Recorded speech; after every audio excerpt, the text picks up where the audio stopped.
15th July. We have simultaneous interpretation, Channel 1 English, Channel 2 French.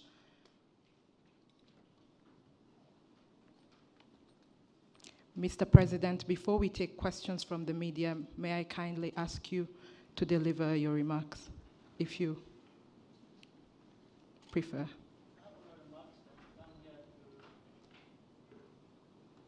To be grilled by the press, and it's straight away go to the business. Thank you, sir. So we will now begin taking questions from the media. If you allow, we can take one at a time.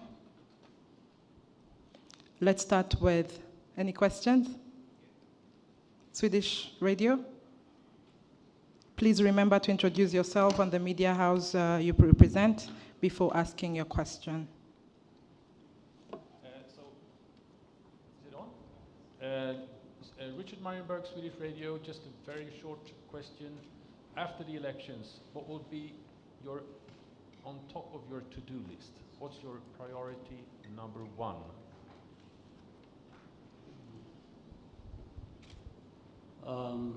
The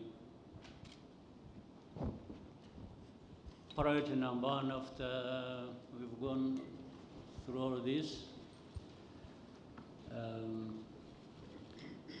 is to continue to make as much progress as we can in the area of security and stability of our country,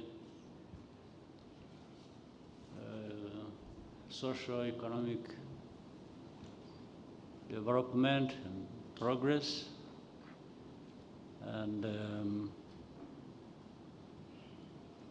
continuing to see the country really grow in all aspects of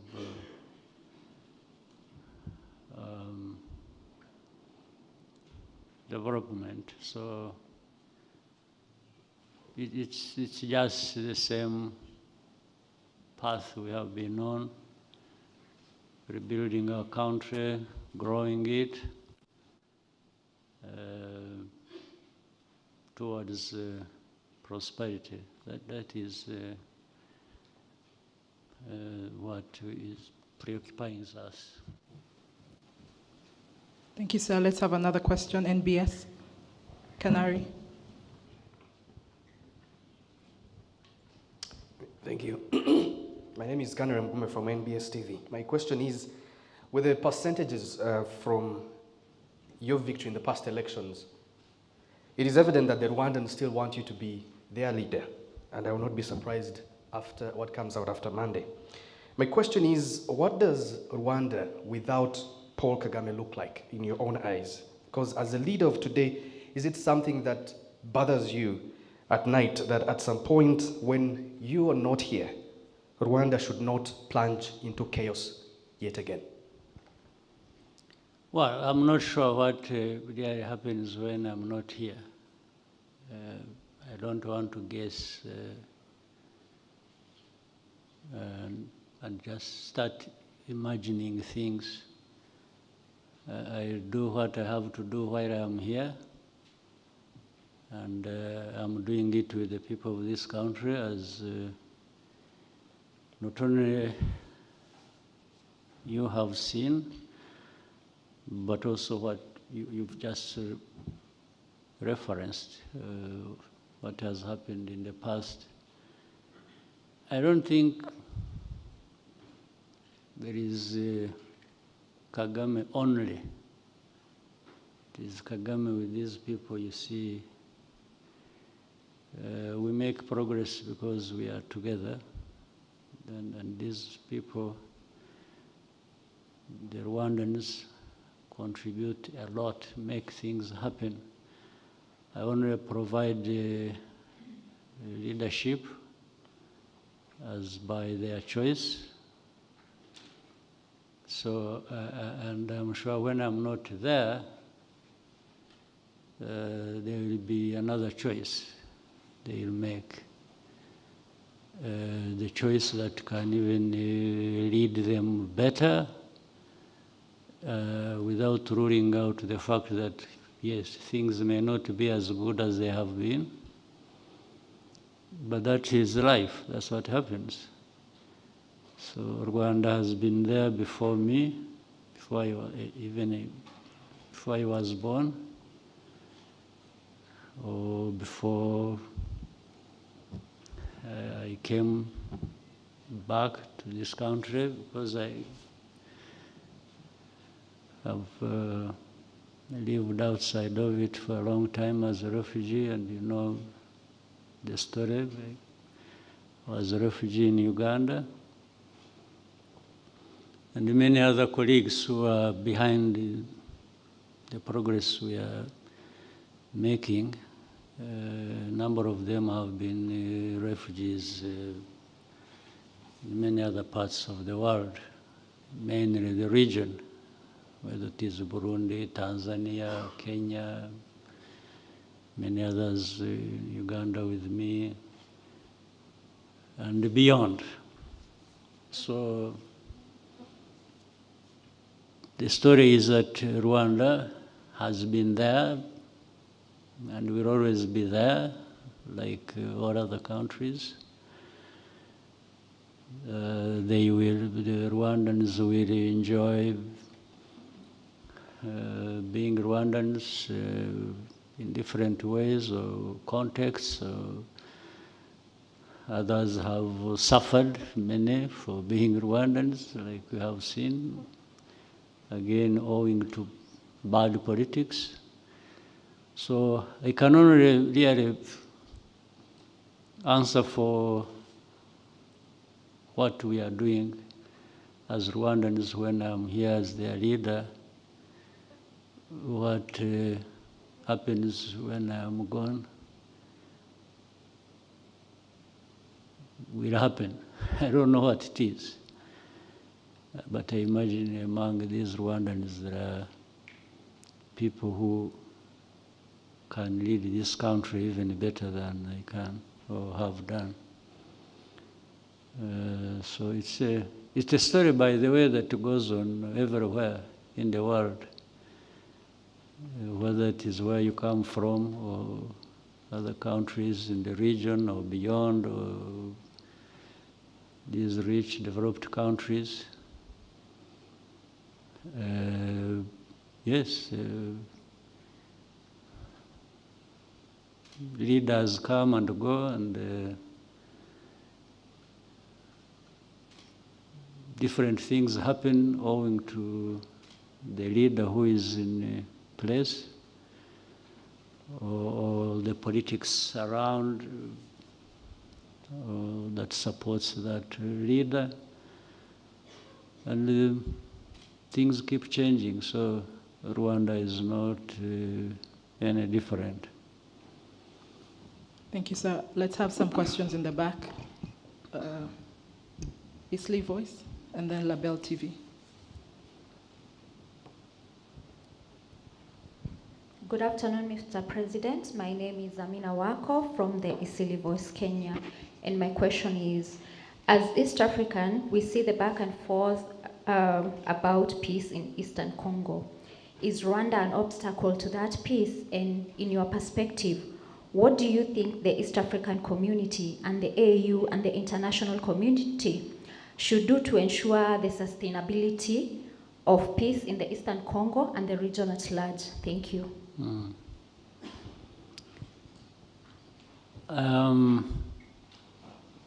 This subject, matter of Eastern Congo, peace and stability for Rwanda, for the region, and for Congo and beyond, has been an issue for a long time. I even don't know how to explain it so that a week or two or a month from now you don't ask me the same question. Because I've been asked this question like 100 times. I've tried to explain, I've given context, I've given the history and why this problem exists, but it keeps coming back. And by the way, again, if you are talking about the current problem in Eastern Congo, one, you may not wish to detach it from, I want to repeat that Eastern Congo is Congo. It's not another country on its own. So when you're talking about Eastern Congo problems, you're talking about Congo's problems. And people always miss that. I don't know why. But the history of it, I try to be brief.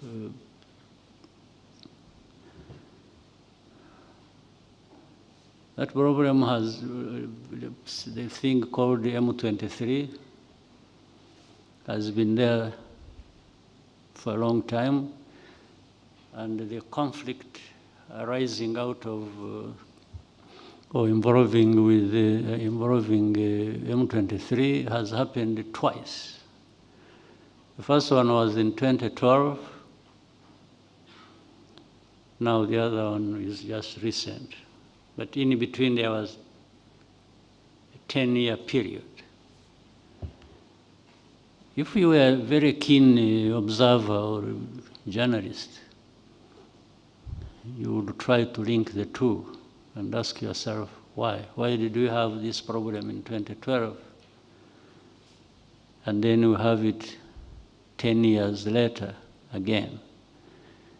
All it means simply is that the problem actually was not resolved then.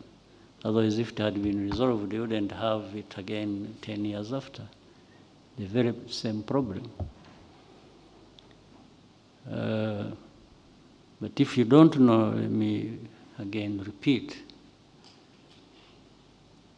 The Eastern Congo problem is twofold. One is that of the Congolese citizens who are persecuted and uprooted from that place and sent outside as refugees, others killed, others imprisoned, others so on and so forth. And simply because they are called Tutsis. In other words, the kind of politics behind it is that maybe these people called Tutsis don't belong here, they belong to Rwanda. Or in other circumstances, they would belong to Burundi because they have the same population configuration. Now, then when you look at it deeply, and by the way, even the Congolese admit this, the Congolese government or leaders, they say these people are actually Congolese. Now, if they are Congolese, why you uproot them and send them where?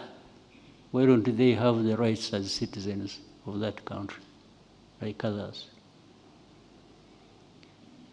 And if you choose to, here in Rwanda we have, now it is 125,000 refugees from Eastern Congo of this kind of people. Maybe you should even take interest in visiting these camps and interviewing these people and asking them what their history is. So how does Rwanda become responsible for this? That is one part. The other part is of, you have heard of something called FDLR. These are genociders, the remnants of these murderers of our people here in 1994. The names are known. Even now I can give you 20 names of their leaders who were here, who killed people in 1994, who are there and leading these groups. The majority of people came back home. Remember, so many, well over 1 million, actually close to 2. In 94, Rwandans had fled and went into Eastern Congo. 99.9% of that group came back home. We have reintegrated them in this country. Again, you can look for these people everywhere. If you want, we can organize for you to meet. We'll send you to villages where they live, different villages, and you talk to them. They will tell you the story. They have come back. They've been reintegrated. They are not a problem to anyone, and no one is a problem to them. They have settled. But that small group that stayed behind is that one which links with other people from outside. Some of them Rwandans, others just outsiders in their own countries who associate with the politics of that time in 1994 of this country. 1994, when the genocide was taking place, there were countries outside, people who either play part in their politics or who were associated with this genocide, with its history, and so on and so forth. So these few people who live in Eastern Congo, and some of them live abroad, they work with these people, and all along they have been holding, they have been hoping that they can come back to this country and do the kind of things they used to do when they were still in charge here. And now the government of Congo has armed these people, in fact, 2 forms. One, they have even integrated them in their armed forces. Others operate on their own, but alongside these government forces to fight these people being persecuted, I mentioned, associated with M23 or associated with 120,000, 25,000 people who are living in camps here in Rwanda. And in fact, a bigger number, by the way, lives in the camps in Uganda. There is a bigger number of refugees, including these people, in Uganda. So you have seen in the media everywhere. This is why I'm saying, I really thought you people in the media are more intelligent than this, but you keep disappointing. It is simple. If you investigate a case to know the facts, but I think what happens is that you may even be having the facts, but you want to use them to suit your thinking or I don't know where you come from. If you are so much in love with FDLR, then you always distort things because you want FDLR to be seen in a good light. If you don't like Rwanda, that's a very common thing, then you put things the way that will put Rwanda in a bad light. But that's a different issue. We are used to that. So I'll take time a bit, if you will, to elaborate on this. So the whole story, the narrative has been created now. You see, Rwanda is involved in Congo. Even the experts, I'm sure you have seen this group of experts report. I don't know what expertise they have, but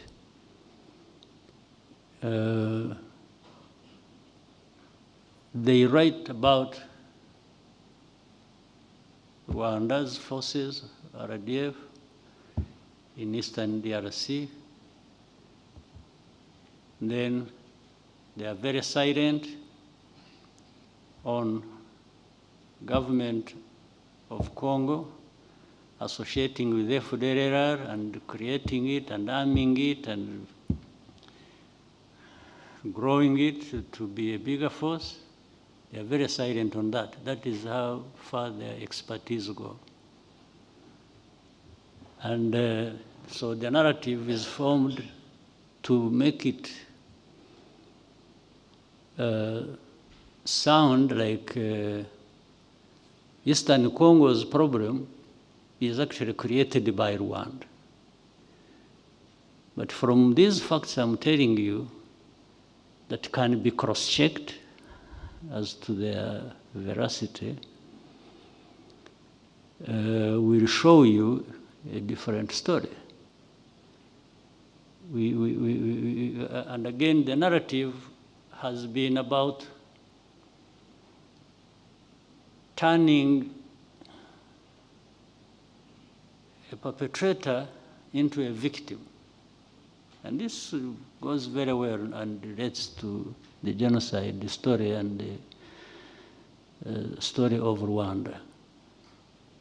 And it is not just in the region, it goes way beyond. You saw, I was talking about the journalists a while ago. You have seen a consortium of journalists putting themselves together from across the world, or to just put Rwanda in a certain light where the Rwanda is always the bad guy everywhere, for itself, for the region, for the continent, and so the game goes on and on and on. So that just doesn't happen by accident. It happens by design. And that relates very well with the story of Eastern Congo, which I'm explaining to you. In fact, in the same room some time back, another journalist was asking me, why are you helping M23 and so on and so forth? Because of the contempt I had for this kind of, and I still have for this kind of narrative. It made me give him a reply, like I was saying, if it were you, why would you not help M23? And why I was saying that was to inform this person that actually the problem is not M23. The problem is not Rwanda. You have to look deeper to understand why this. Why would somebody who was taken to Congo during the colonial period be shown exit from that place and sent to Rwanda? What crime has that person committed? Or what crime has Rwanda committed that happened? Who is responsible? You know it very well in Uganda, in Kisoro, that district has many Ugandans, but associated with Rwanda, because in fact, along the border we have relatives on one side, some living on one side, others living on the other side. It dates back that time of colonial period. But I have never had Uganda disassociate itself or persecute or remove these people from Uganda and send them to Rwanda, neither would we be saying, you know, you have relatives across, why don't you find them there and go and live with them and leave this place? So why does it happen in Eastern Congo? And why do people get confused about it? To the point they keep asking questions relating to it. So the issue can't be that Rwanda has forces in Eastern Congo. No, the issue must be, ask yourself, why? If that is true, why? That's how really intelligent people should behave. You should be asking yourself, why? Why is, much as you could also be asking yourself, why are these Congolese being uprooted from Congo and sent as refugees to Uganda or to Rwanda? You should be asking yourself this question, or you should be asking the ones behind it. You should be asking these Congolese, why they will be doing that? Because the issue of whether Rwanda is in Congo or doing this or doing that, in fact, comes much later. And I'm happy to explain to you once you've answered these underlying questions. So, sorry to take that long, but it has been repetitive every time. And then you have experts telling a story that doesn't reflect any expertise. So, what I'm telling you are things I tell these people of the UN or whether European Union or US or whoever, some of these journalists or even political officials who come and that's why this world is in turmoil. No wonder you just have people. I think people have been operating like robots. So that is the answer, my sister. Thank you, sir. We'll stay in the back, Sila, and then we go to RFI.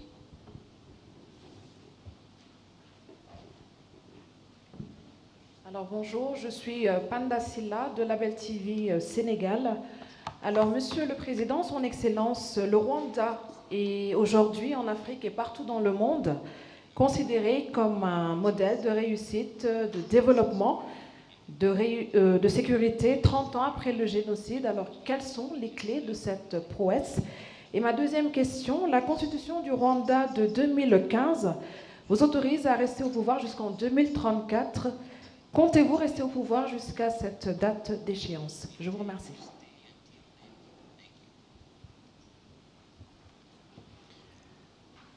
Well, I'm sure there are other success stories across the world, even on our continent. People do what they have to do, but in our case, I think we have made progress because we have concentrated on the real issues that matter to people, and that is the people themselves. We have concentrated on what matters to them, what improves their lives, and we have deployed every penny of our limited resources to just do that, whether it is in the area of education, health, infrastructure, agriculture, for their food self-sufficiency, and many things we have. And I'm saying deployed every penny by also meaning that we make sure that every penny that we have goes in the right place. In many places, it is stolen. from the treasury to where it is supposed to be, maybe half of it is pocketed by some individuals, so gets lost through some other means. So we make sure we fight that alongside everything else we are doing. So this, and we are committed to doing it, and we are not apologetic about doing it, to make sure that we hold ourselves accountable and we hold each other accountable, and that's important. I think for us, the progress we make, even with our limited resources, is because we make sure that every part of that goes to where it was planned to go. So that really is the issue. Now, talking about politics, about the campaigns, the elections, and me being there and so on. You know, human beings, all of us, without exception, is none, live only for so long. All of us. In fact, like maybe if I'm looking at around the room, maybe in another 40 years, 50 would be on the higher side, I'm not sure, but let me be generous. In another 50 years, none of the people sitting here in this room will probably be around.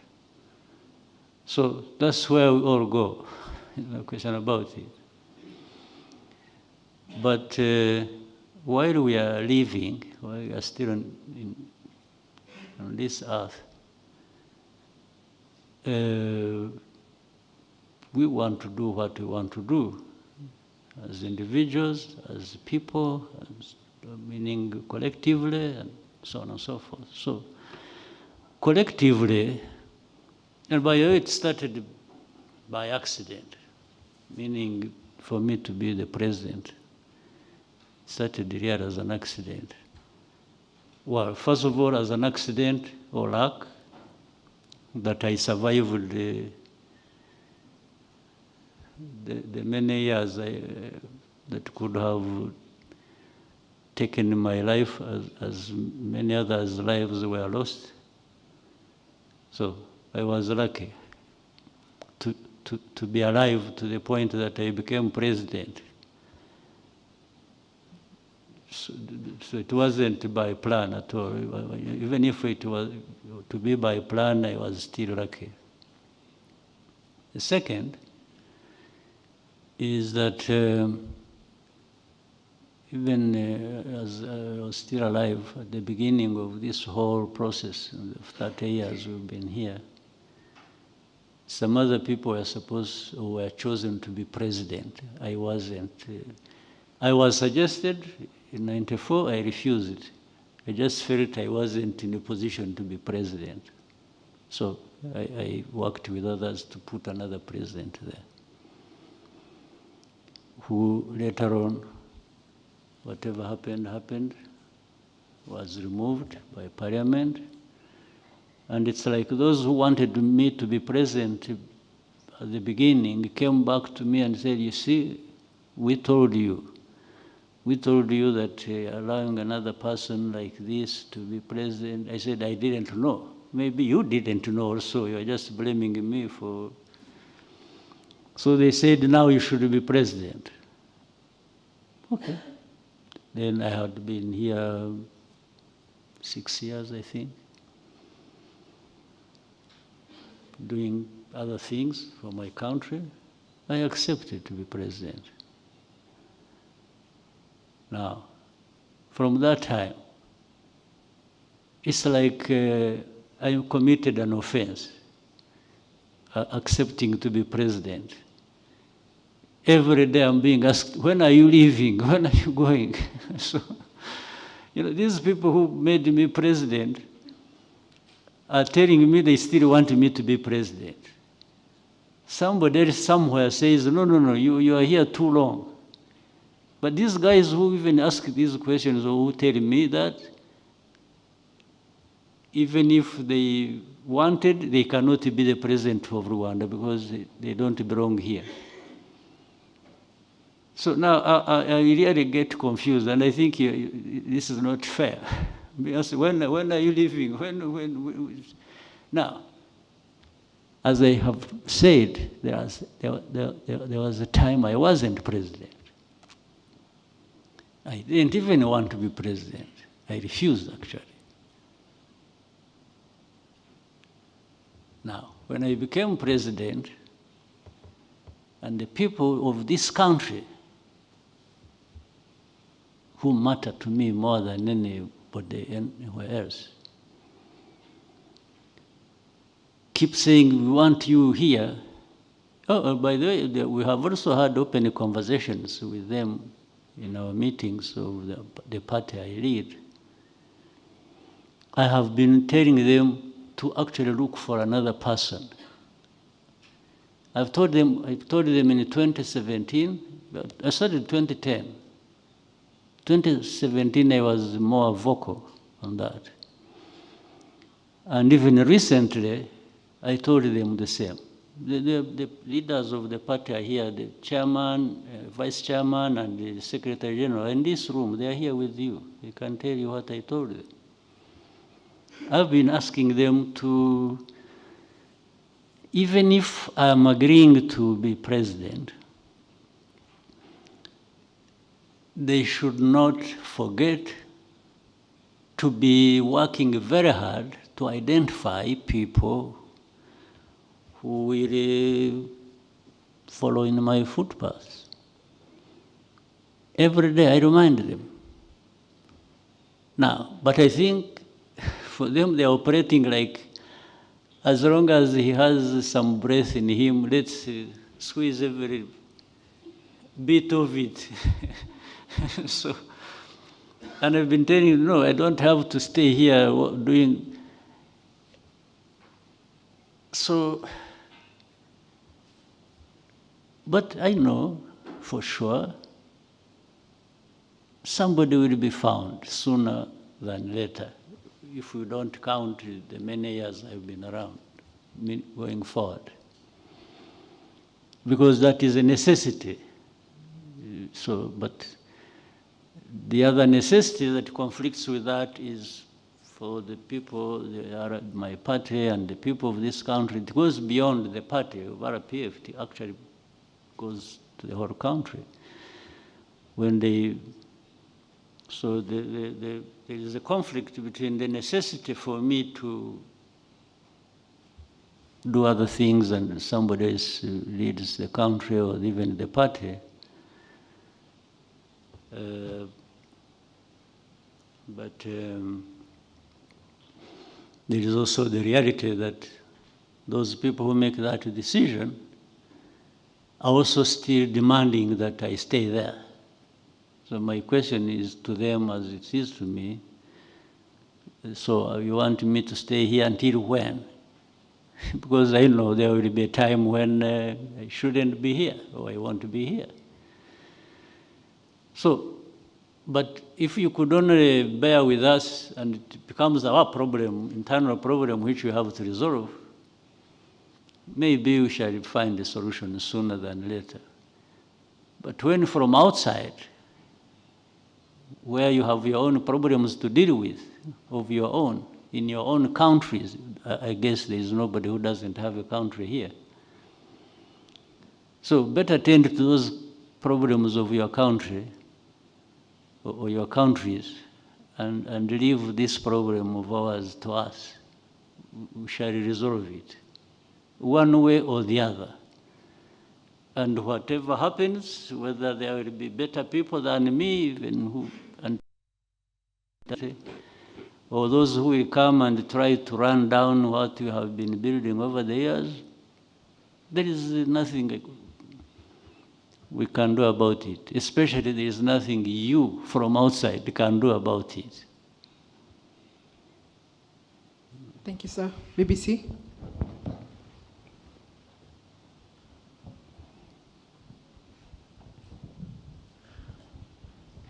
Murakoze nyakubahwa Perezida wa Repubulika. Nitwa Cyuzuzo, ndi umunyamakuru wa BBC. BBC? BBC. Hariya muvuga Ikinyarwanda? Yego. Okay. Mu 2018 inteko ishinga amategeko yatoye itegeko rishyiraho umushahara fatizo mu gufasha abakozi bo hasi cyane, ariko iteka rya minisitiri ryagombaga gushyiraho uwo mushahara fatizo ntabwo rigeze risohoka kugeza ubu ngubu. Nifuza kubaza niba hari impamvu zatumye ridasohoka kandi niba hari icyo muzabikoraho muri manda yanyu itaha. Murakoze. I can nabisubiza mu buryo nubwo ntabizi neza ibyo ari byo by'imishahara fatizo byashyizweho n'itegeko ariko ntisohoke cyangwa ntitangwe. Ntabwo nakubwira ko ntabizi. Birantangaje ko bari mbibazwa na BBC, abantu hano mu gihugu bifataho ntawe urabimbaza kandi bafite uburyo bwo kubibaza, ariko icyo nagusezeranya byo ni ukubisuzuma kureba uko binateye n'impamvu. Mbere hose bajya gushyiraho iryo tegeko barishyizeho ngo rikore nyine, niba hari ikitarashobotse cyangwa se baribeshye mu ngengo y'imari basanze nta bushobozi bifite, ariko ibyo nabyo byagomba kuba byarizwe mbere yo gushyiraho iryo tegeko ribwira abantu kuzamura imishahara cyangwa ikipe. Ariko icyo kibazo cyo numva turaza gushaka uburyo bwo kugisubiza ndetse tuzabishyira hanze nawe bikugeraho. Thank you, sir. We can take 2 last questions. Sunday Live. Let's see how we can go for as long as we can. Okay. At least you are not complaining about taking long on answering questions. You don't can only think- complain about my being in power for long, but I allow you to ask for as long as we can be here. Sunday Live. My name is Mahlangu Isaac from Sunday Times in South Africa. Now that you seek a second mandate, what do you think are the aspirations of the Rwandan people as you want them to grant you another mandate on Monday? What do they want to see in the next 5 years? But I hope I will not be misunderstood. I actually haven't been seeking any mandate. The RPF and these Rwandans have been asking me to stand for another mandate. At a personal level, I would comfortably go home and rest. It really takes a toll on me to handle these Rwandan problems. But while I have been there, and I am there now, and I may be there for a few more years, I think even the demands have been made clear by these Rwandans. I'm sure if you have followed these campaigns, the rallies, you have heard them. They want more development, want more roads, more hospitals, more schools, and quality increased for all of that. And that's what I'm thinking of providing.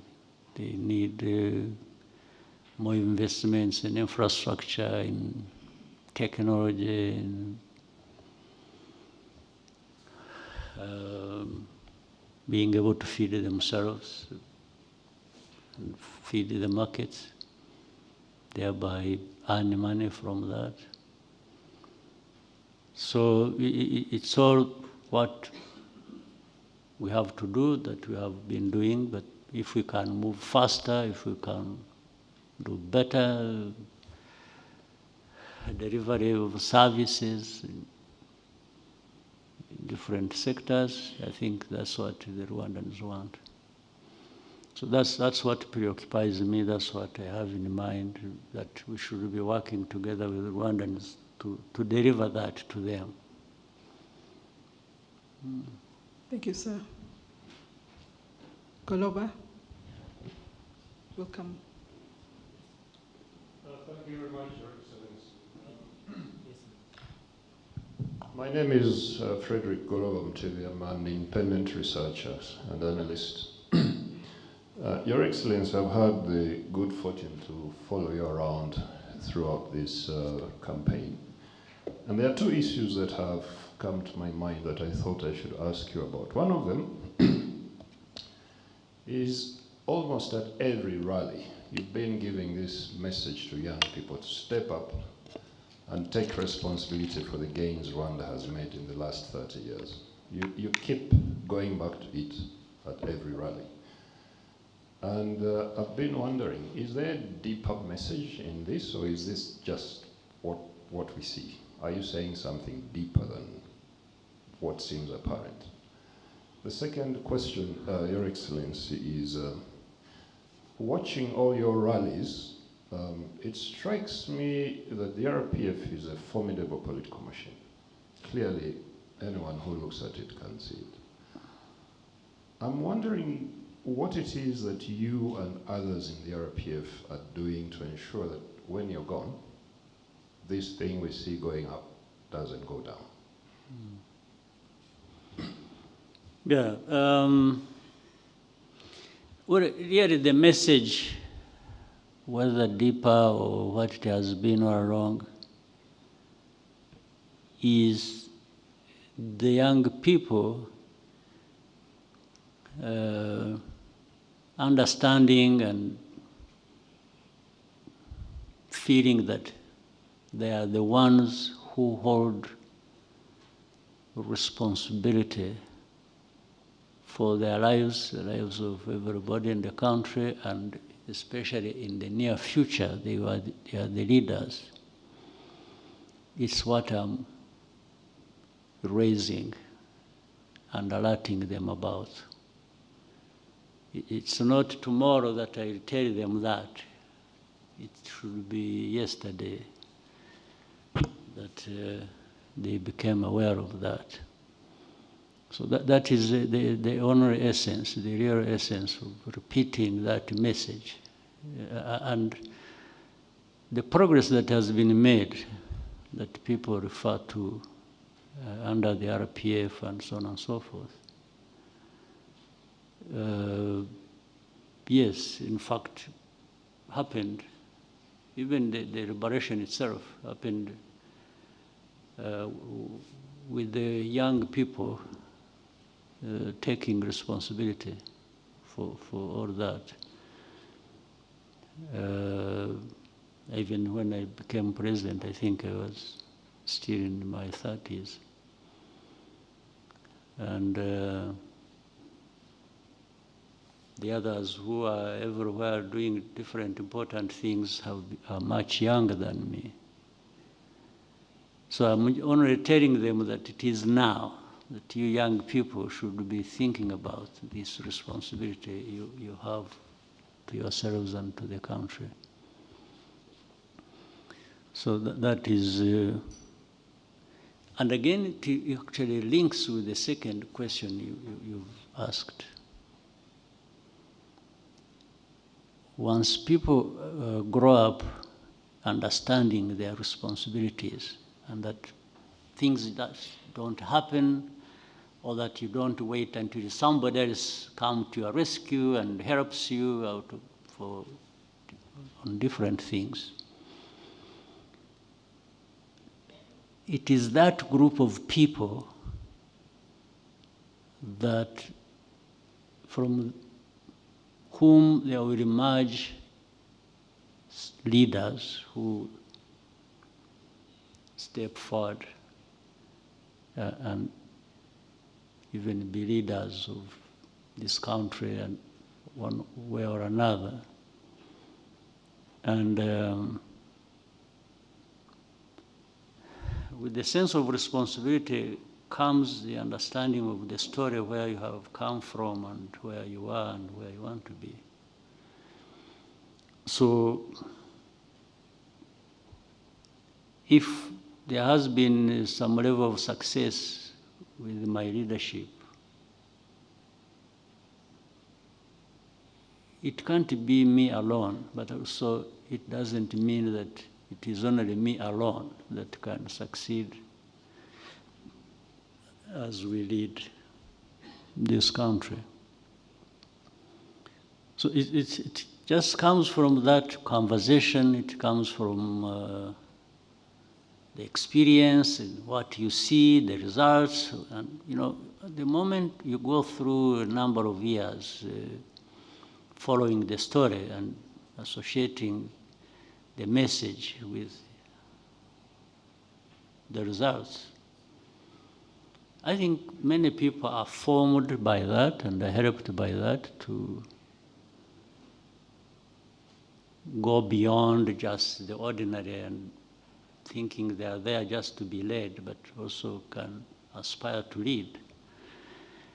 That's what gives, otherwise there is no mathematical formula that you can apply and say this and this and this and this put together, you will always come out like that. So this is why I'm saying I cannot tell what is going to happen when the current crop of leaders, whether it is the RPF or government, that what will follow will either be a disaster or will be better, or I have no formula to, and I think nobody has that formula anywhere, whether here or anywhere else. But you keep investing the right way. You invest in people, like through education, for people to have good health and have, but also to have clarity of mind as to what countries, people, societies are, and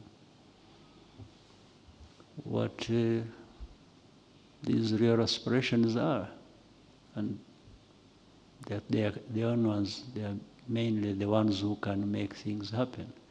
So I have no other way of telling, of foretelling what, but I try to do what I think matters in preparation for the future by the people that are around, especially the young people who, and what I see encourages me now when throughout the campaigns and campaign rallies, I think you can see people and feel assured that they are there for a purpose, they know what they are doing, maybe, and they will do it when that time comes. VOA.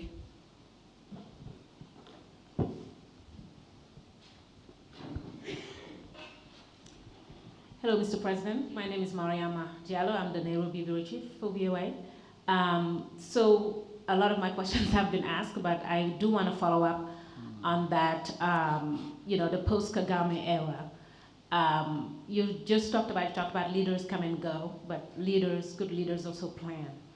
So you talk about your party haven't been able to find somebody, but my question to you is, would you be participating in grooming that next person who's going to be here to continue the work that you've done? My second question has to do with what just happened in Kenya with President Ruto. You were just there recently participating in the African Development Bank meeting. So I'm just curious to know, have you spoken to President Ruto about the recent event that has happened in his country? Given that the issue that he's dealing with has to do with Gen Zs, the youth, and their preoccupation. And I think that's not an issue just to Kenya. It's, are you worried about something like that could have repercussions in the region? I just covered elections in Senegal, and those young people had the same issues that the Kenyan youth has, which is the high cost of living, basically jobs. So just wondering for you what you think about the events that have happened in Kenya, and are you worried that it could spread in the region? Thank you.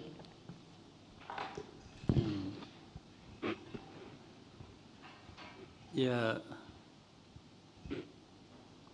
But I think the first question has really more or less been answered. But let me add, I don't like this whole idea of grooming. Grooming focuses on one person or another. I prefer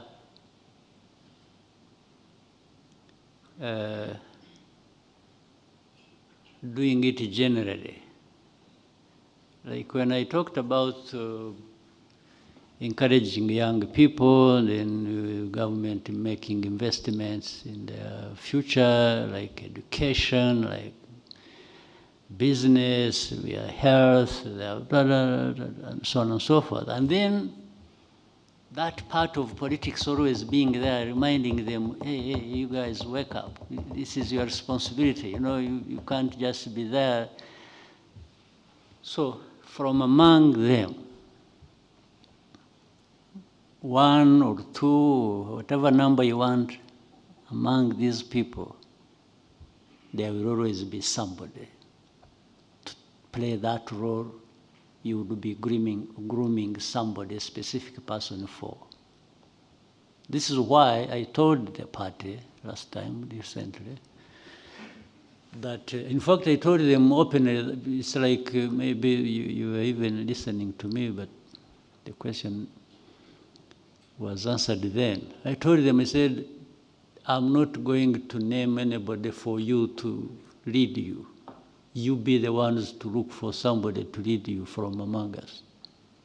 These people sitting here, we were about 3,000 in this, some other place where there is a big conference hall. And I was telling everybody, I said, I'm not going to anoint somebody for you. You be the ones, you keep looking around and appreciating people and doing that, and from that bunch of people, you should have a leader you want, but not the leader you point a finger at and say, this is going to be your leader. Actually, that is a recipe for maybe the disaster you keep referring to, after me, after me. I don't want to leave somebody and leave a disaster for the people after me. So if they choose a disaster, it will be their disaster they have chosen, not the one I have given them. I don't want to be associated with that. So there is, but once the politics, and then doing the things that matter to people, but once you interest people in politics and they become part of it, they always have somebody, fairly and maybe justifiably chosen from among them to lead. So then what you said about, I don't very much like, again, talking about other countries, other societies, and what they have, whether it is progress or it is problems or whatever. People will always emerge out of that and they address their own problems. So that Gen Z you're talking about that should not always be associated with being part of the problem, where things explode and no. Actually, they should be part of preventing that but of course, I fully understand what that means. It all comes down to politics. if these young people are involved from the beginning, and a culture grows where the young people participate and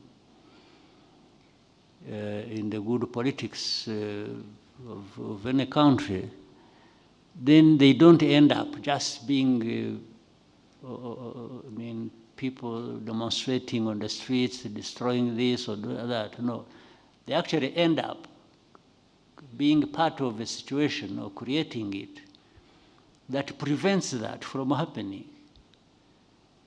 And that, therefore, that calls for them to be linked right from the beginning with politics, and even above, where the higher leadership is, down to that level of this generation, there must be communication that enables them to, and so that things they complain about don't happen in one incident, in one explosion of things. And no, but that flow of grievances happens in the daily life, and then there is always going to be a way of addressing that, and therefore preventing some disasters from happening.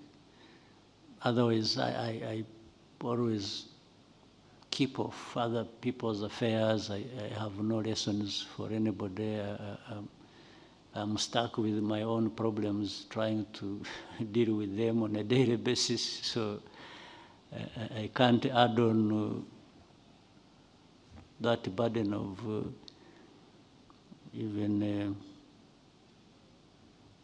assuming too much that I have an answer for other people's problems. So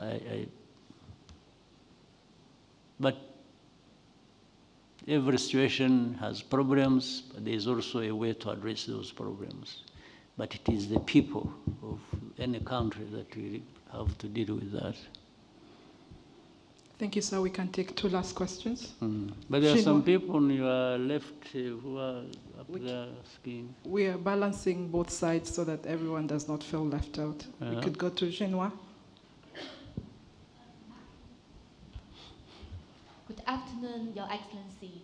I'm Ji Li from Xinhua News Agency, the China state media. So my question related with China.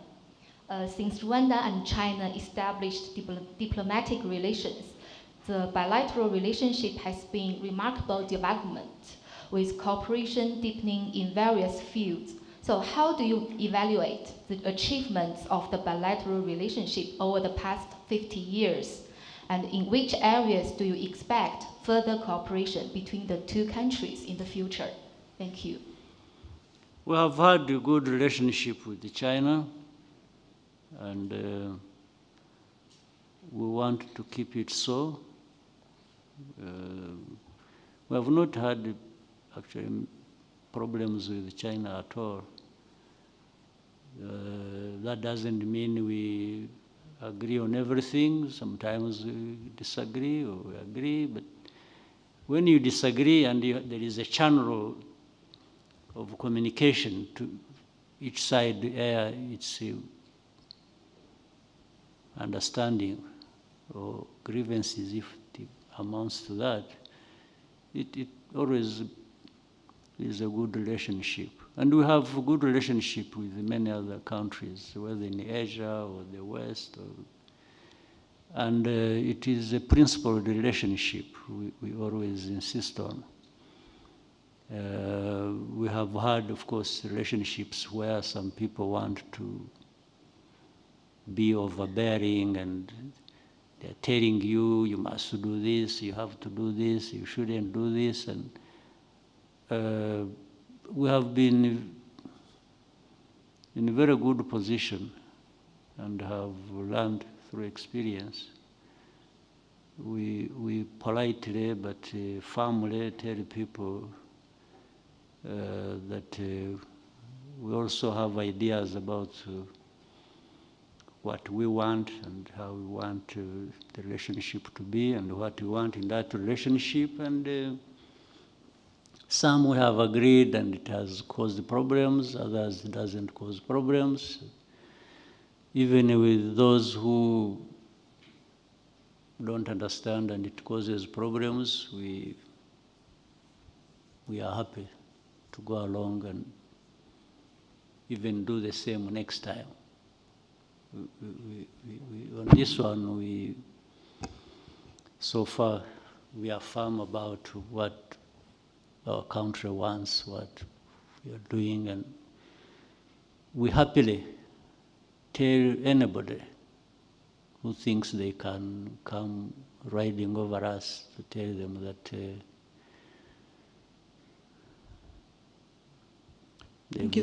they've made a mistake. Al Jazeera.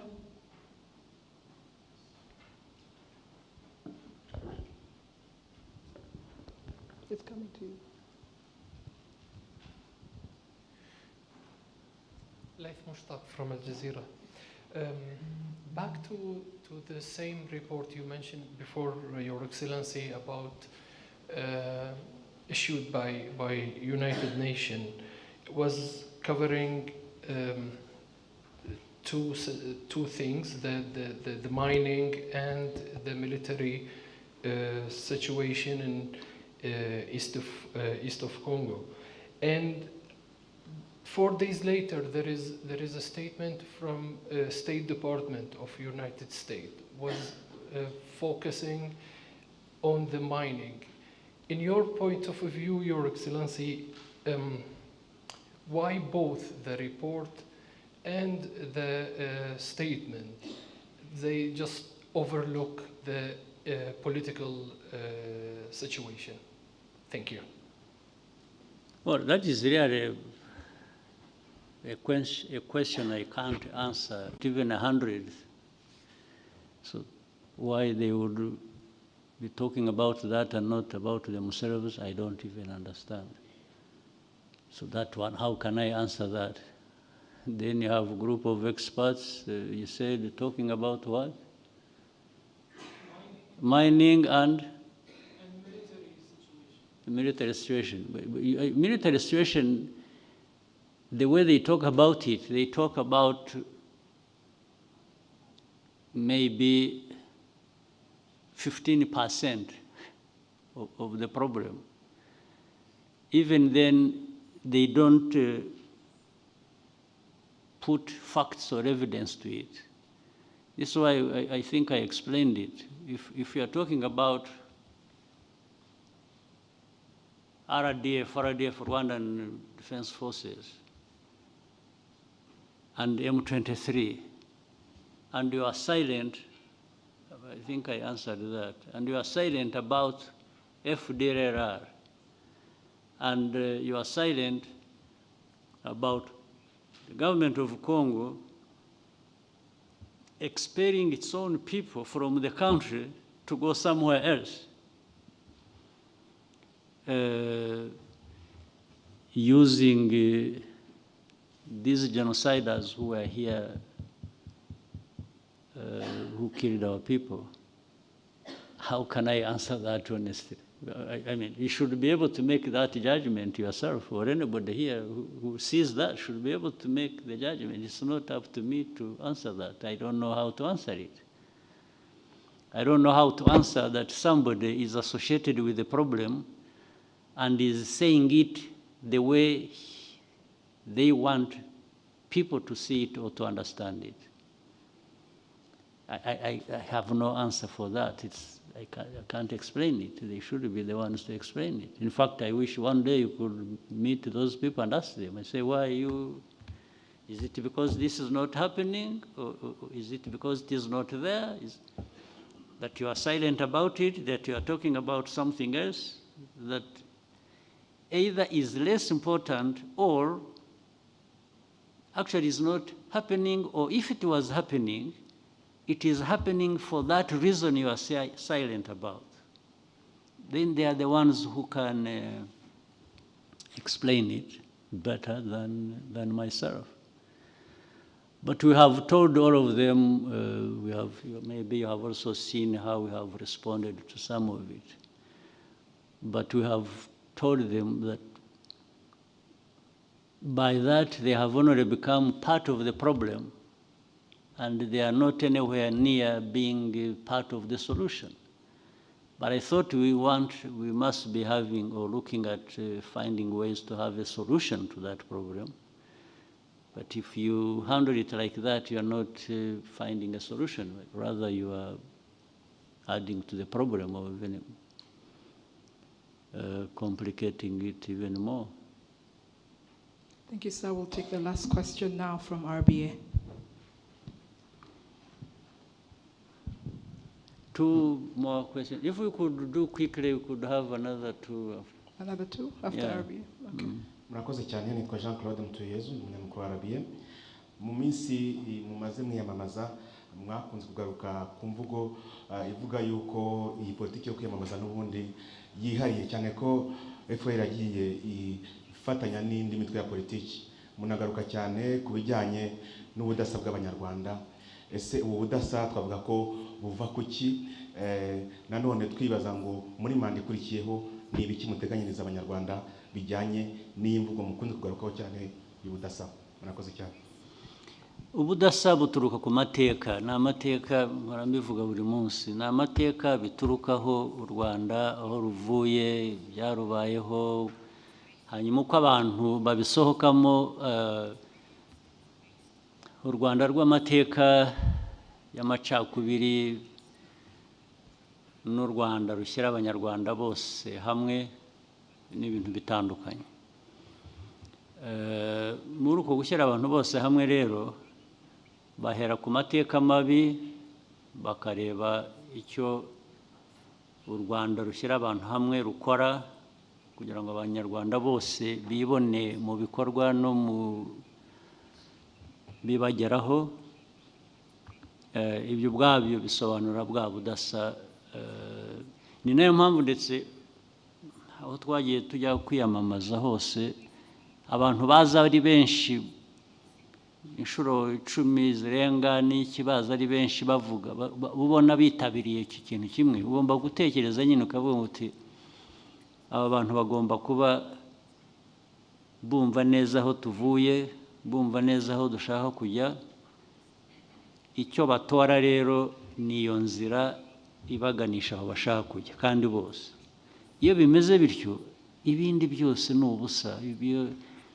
Umuntu uhagarara ikantarange akavuga ati hari umuntu babujije kuvuga biki, hari ibihumbi magana angahe byahoze biri aho bivuga, ibyo ni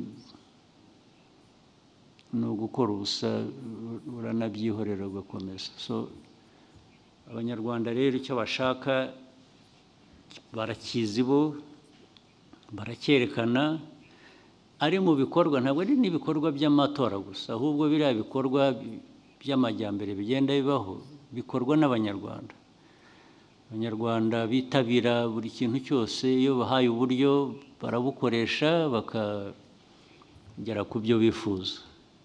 Abo ngabo rero iyo bakubwiye icyo bashaka n'icyo ukora, kuko ni ibyabo. So ntabwo numva rero mu manda yindi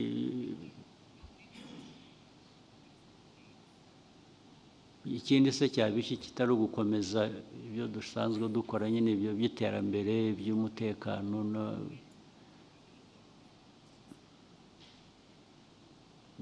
n'imiyoborere myiza.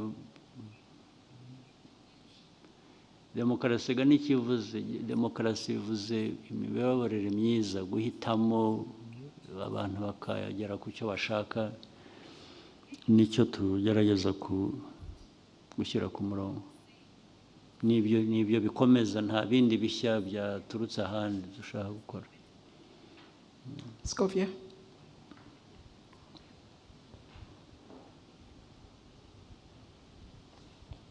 Murakoze nyakubahwa Perezida wa Repubulika. Nitwa Scovia Mutesi, ndi umwanditsi w'ikinyamakuru Mama urwa Gasabo. Bigaragara ko abanyarwanda bamaze guhamagarirwa kujya mu bigo by'imari mu kwizigama, ariko hashize igihe Minisiteri y'Ubucuruzi n'Inganda ndetse na Minisiteri y'Imari bavuga ko hari uburyo abantu babaga muri Banque Populaire bafitemo imigabane iza kugurishwa ibikigo cy'imari aho kugira ngo ikomeze iby'abaturage imigabane yabo ntibayihabwa imyaka irenga 2 babaza iki kibazo batarabona igisubizo bifuzaga niba hari icyo mushobora kubafasha bakabona imigabane yabo cyangwa bakajya muri iyo banke y'ubucuruzi bagurishirijwe. Murakoze nyakubahwa. Yes, icyo nagusezeranya cyo reka tuve muri ibi ngibi tubanze tujye twicare mu ntebe neza nibirangira byose byarangiye tujye usubiye muri leta icyo tuzagiheraho ntabwo numva aho gikomerera kuba kitarangira icyo rwose kizaba mu bya mbere bizakemurwa. Kabineti ya mbere nuyibona uzanyibutsa uzanyohereza SMS mbwira uti hari cya kibazo tuzagiheraho mu byo tuzaheraho. Thank you, Your Excellency. We may conclude here.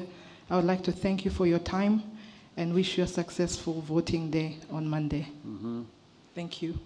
I hope there are not too many questions going back without being asked. So I think you covered all the questions. See you next time. Thank you. Yes, bravo.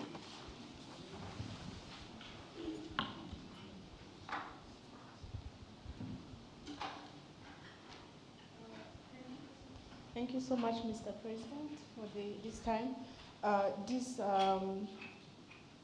There has been noticeable increase in the genocide denial globally, and with media outlets adopting narratives from figures like Victor Ingabire, Charles Onana, Jambo Isbel, and this is affecting actually remarkably the younger generation. How, now that you are running for another term, how are you going to tackle these issues? And mu Kinyarwanda nifuzaga kubariza abanyarwanda baturiye imirenge itandukanye mu ntara, twarabonye ibikorwa byinshi cyane mwagiye mukorera abanyarwanda, aho uturere tugenda duhura n'utundi duturana mu buhahirane hakoreshejwe imihanda iri gudrone, ariko hari imirenge myinshi cyane itarabasha guhura n'indi kugira ngo bahahirane mu buryo bworoshye, bahura n'ivumbi cyangwa se abandi bataba bafite n'amazi. Ibi byo muteganya kubikoraho iki? Ese bizaba vuba? Well, ibyo by'imihanda n'ibiki rwose biri kuri gahunda. Ibitarakorwa nuko tutarabona neza ubushobozi ibyo dushaka gukora n'ubushobozi bwacu ntibingana, ariko biratinda ntibihera, bigeraho bigakorwa, n'ibyo bizakorwa. Nasezeranya ko bizakorwa ibyo byose. Iyo gahunda wavuze ko yatangiye niko izakomeza kandi zihutishwa ahubwo kurushaho, kubera ko duhora dushakisha amikoro ku buryo byashobora no kwihuta. Ibijyanye na genocide deniers abo bariho,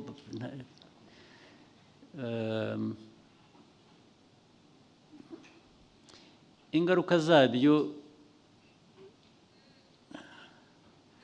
tujye tuzirwanya ku buryo bitagira uwo bihutaza,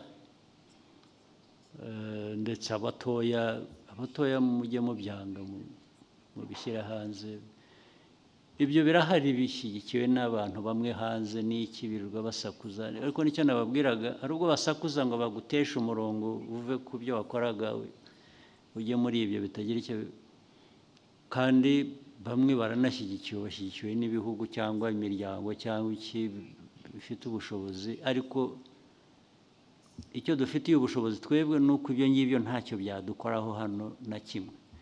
Naho aba bandi ba Ingabire n'abandi Ingabire suye ariko twarekuye bari twagiriye imbabazi akava mu gufungwa, yari afunzwe n'ubu bakirimo, ariko hasohokeye niyo neza yitura abanyarwanda. Buriya amaherezo yo ntabwo azaba meza, uramwihorera akarwana n'ikimurimo kibi kikaba aricyo kimugiraho ingaruka. N'abandi abo bose babonana baba mu Bufaransa, baba hehe, birirwa basakuza, bariya mwebwe babatwaye iki? Muzabareke, niko bameze, muzabake bapfa urwo bapfuye, ntayo bakwiriye hari abo bakorana nabo nk'ibi twahoze tuvuga by'intambara zo muri Eastern Congo n'ibindi, iki gihugu cya Congo kirabafasha, kibagira gite, ariko iyo bigeze aho uboneho tubijyamo, ariko muzi ko nabyo bafite aho bagarukira, ntabwo bageraho bigira ingaruka ku Banyarwanda gusa gutyo. Icyo gihe iyo byageze aho nyine ikibazo gishakirwa undi muti, ubwo ntacyo nibwira cyahungabanya igihugu cyacu cyangwa Abanyarwanda kuri abo ngabo bifuriza u Rwanda nabi cyangwa bavuga nabi, ntibikabatesha umwanya ngo bibaraze ijoro ry'ubusa. Mujye mubasubiza, ariko iyo bavuga ibitari byo mubasubize, ariko barenze umurongo bakagira ikindi bakora, ibyo byo ingaruka zabyo zirahari, ntacyo bashobora kugeraho. Thank you, Your Excellency. All right.